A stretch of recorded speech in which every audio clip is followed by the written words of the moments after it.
Aujourd'hui, on va s'amuser un petit peu avec une technologie que certains parmi vous connaîtront peut-être, qui s'appelle les deepfakes. Alors c'est sorti en décembre 2017 à peu près sur Reddit et c'est tristement célèbre, notamment pour les polémiques qui ont été engendrées suite à son utilisation dans des cadres plus ou moins légaux. Concrètement, ça permet de faire des face swaps grâce à des techniques d'intelligence artificielle et certains ont notamment été épinglés en utilisant ça pour des vidéos pornographiques où ils remplaçaient la tête avec une actrice famous de Hollywood. Mais avant ça, il faut que je vous parle d'un petit truc, notamment qui concerne la dernière vidéo qui a été supprimée sur la chaîne. Tout d'abord, je suis très content de vous présenter la marque ForReach. ForReach est une marque française qu'on a créée qui est destinée aux développeurs. On cherche à populariser l'informatique et la programmation. On veut motiver chacun à acquérir des compétences en développement qui, selon nous, sont de plus en plus indispensables pour comprendre notre monde. Concrètement, on a l'ambition à moyen terme d'arriver à organiser des hackathons, à récompenser des développeurs innovants et à encourager, en gros, tout ce qui nous motive à nous dépasser. En gros, dans la dernière vidéo, j'avais annoncé cette nouvelle marque de vêtements et on a fait une petite erreur de communication qui est que j'ai probablement mis la hype un peu trop haute. Le truc, pour que vous compreniez bien, c'est que de notre côté, c'est un projet qui a demandé énormément de temps, d'investissement aussi financièrement, parce que oui, on fait pas une boutique Spreadshirt, hein, c'est pas des designs qui sont offerts à repasser à la demande. Donc voilà, pour monter une vraie marque de vêtements, c'est compliqué. D'ailleurs, on remercie énormément Unicorn, sans leur aide, on n'aurait probablement jamais réussi à faire quelque chose d'aussi cool, parce que nous, on trouve ça cool quand même.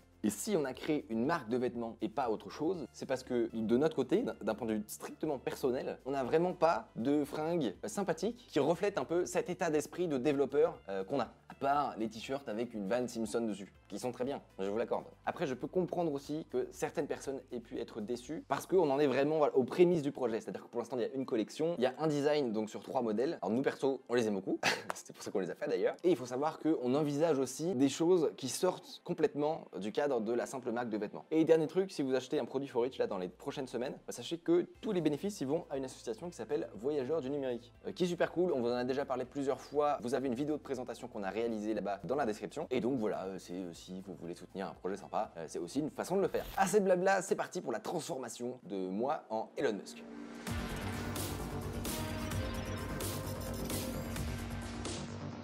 Vous êtes peut-être déjà au courant, mais sur certains films, la tête des acteurs que vous voyez à la fin à l'écran n'est pas forcément la même que celle de l'acteur qui a tourné la scène. Par exemple, dans Star Wars Rogue One, ils ont recréé le visage de Carrie Fisher, jeune donc, sur le visage d'une autre actrice. Bon ça demande des moyens importants, notamment des personnes qui font des effets spéciaux et de la CGI. Eh bien, les deepfakes, c'est un moyen de faire ça de chez vous, avec une bonne carte graphique quand même, grâce à des techniques avancées de machine learning qu'on appelle le deep learning. Vous allez pouvoir obtenir des résultats presque photoréalistes, si vous avez un peu de temps devant vous quand même, sur des vidéos. Donc là, on parle pas du tout de montage photo et de trucage, mais vraiment sur une vidéo complète. Remplacer intégralement le visage de quelqu'un par celui de quelqu'un d'autre. Petite démonstration maintenant. Hello there, it's Elon Musk from my office. How are you today? I'm here with Theophan and yeah, we are currently not working at all.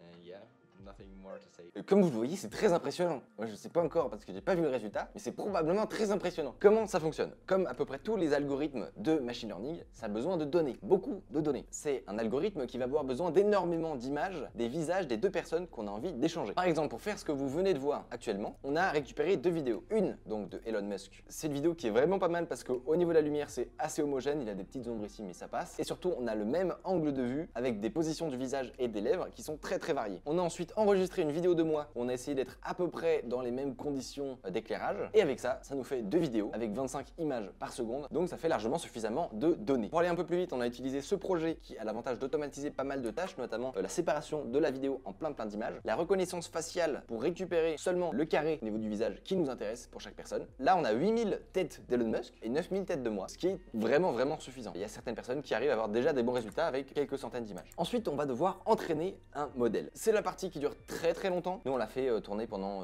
72 heures. Et vous voyez que c'est pas encore parfait. On a utilisé une GTX 1070 et c'est pendant cette période que la magie s'opère. Concrètement, on entraîne ce qu'on appelle un auto-encodeur. Le job de l'auto-encodeur, c'est de récupérer des données volumineuses, de les compresser en un identifiant assez court et d'être capable d'à partir de cet identifiant de recréer les données très volumineuses. Là par exemple, on lui donne une image en entrée. Lui il va créer une formule magique beaucoup plus petite que la quantité d'informations qu'il y a dans l'image et au fur et à mesure qu'on va lui fournir des images, il sera sera de plus en plus capable de recréer le visage qu'on lui avait donné de façon réaliste. En gros, c'est un algorithme qui apprend ce qu'est l'essence d'un visage. C'est ça qui est beau aussi avec le machine learning, c'est qu'on n'a pas besoin de lui dire détecte-moi le nez, tu mets la bouche un petit peu en dessous, les oreilles sur les côtés. Il fait ça absolument tout seul et à merveille à partir du moment où c'est fait suffisamment de fois. Donc à la fin, on peut supposer que dans ce petit espace de stockage, il y a des informations comme il sourit à 0,2%, il a le nez retroussé un petit peu et les joues moyennement creuses. Et juste avec ça, le truc est capable de régénérer un visage réaliste. C'est fou, non? Mais là où ça devient encore plus fou, c'est quand on entraîne l'encodeur sur les visages de deux personnes différentes. Par contre, les décodeurs, eux, sont toujours bien différents entre la personne A et la personne B. Ça veut dire que je fournis à l'algorithme le visage d'une personne A, il est capable de me la coder sur très peu d'informations. Et ensuite, je peux, comme je le souhaite, décider en sortie d'avoir le visage de la personne A, avec l'expression donc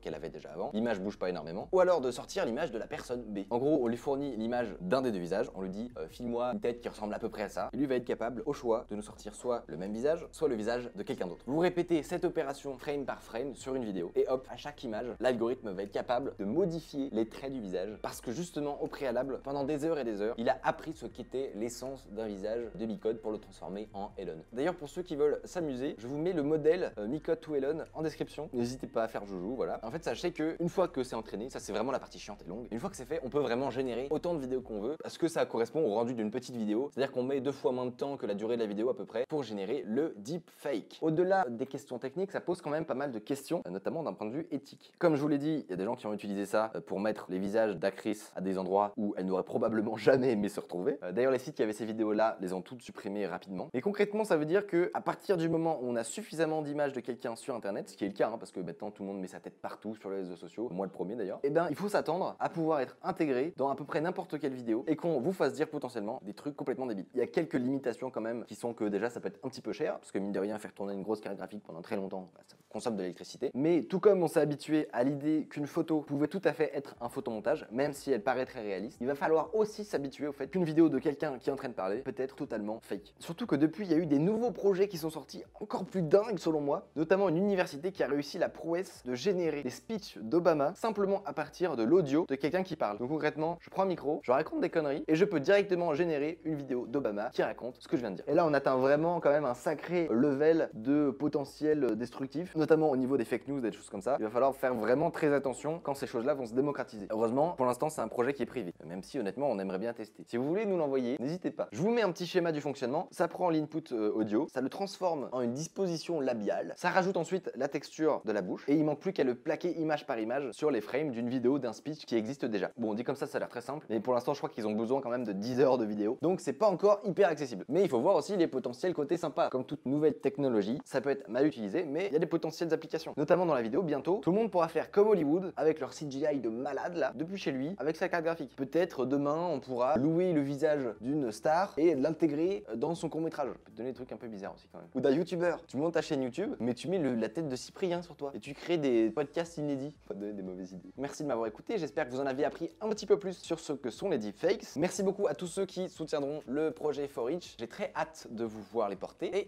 nous on se dit à très bientôt. C'était Micode, salut!